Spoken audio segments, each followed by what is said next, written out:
accorder du temps pour cette émission qui s'appelle « Ce que la vie m'a appris » pour VHTV. Vous êtes ce soir-là dans les locaux d'Autohol pour donner une conférence.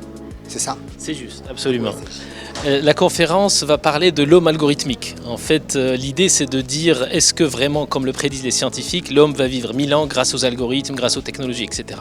En fait, je ne vais pas répondre à cette question, mais je vais revenir à l'histoire des algorithmes et à montrer quand même qu'il y a eu des choses extraordinaires. Avant qu'on aille très loin, parce que l'algorithme, tout ça, ça va passer par-dessus la tête à beaucoup de monde, vous allez nous expliquer de quoi il s'agit. C'est quoi les algorithmes? Si moi et d'autres on le sait, d'autres personnes ne le savent pas. Alors par exemple, quand on se connecte sur Google et puis qu'on demande quelque chose, on demande Michael Jackson, il y a de fortes probabilités qu'on reçoive le chanteur Michael Jackson et pas le menuisier Michael Jackson. Et parce que derrière, il y a un algorithme qui sait que c'est ce qu'on veut. Donc, qui fait une sélection, c'est ça. Voilà, mais si vous devriez définir ce qu'est un algorithme. Alors un algorithme, c'est une suite d'instructions élémentaires que n'importe qui peut exécuter, y compris un ordinateur qui est très stupide.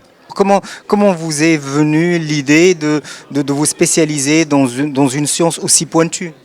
Je pense que c'est le hasard, les rencontres, on rencontre des gens passionnants, ils font une conférence, on les écoute, puis on se dit on va peut-être faire ça aussi, nous aussi. Non, voilà. Là c'est de l'humilité, vous me parlez de hasard, mais on fait des études pour arriver à ça, c'est tellement pointu l'algorithme, vous travaillez sur des éléments tellement précis. Non, mais c'est vrai, j'ai fait pas mal de mathématiques, d'informatique quand j'étais jeune, et puis après je me suis intéressé, donc j'ai travaillé parce que ça m'intéressait, donc c'était ça le... De quoi il s'agit ce soir? Sur quoi porte principalement? Vous nous avez donné quelques axes, mais c'est ce que vous pouvez développer l'objet de cette conférence ce soir. Alors l'objet de cette conférence, c'est de dire que la technologie évolue de manière incroyablement rapide, et ce siècle, et en particulier cette décennie, va être fulgurante en découverte, et les algorithmes vont avoir une place prépondérante dans, par exemple, la voiture de futur qui sera son chauffeur, tout un tas de trucs comme ça qui vont être assez hallucinants. Vous semblez convaincu que les mathématiques sont la solution de demain?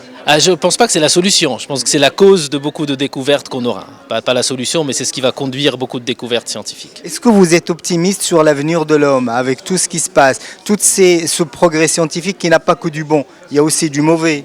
Ah non, je suis ni optimiste ni pessimiste. En tant que scientifique, moi je suis curieux, j'essaie de comprendre comment ça marche et puis j'espère que ça va marcher mieux, mais je suis ni l'un ni l'autre.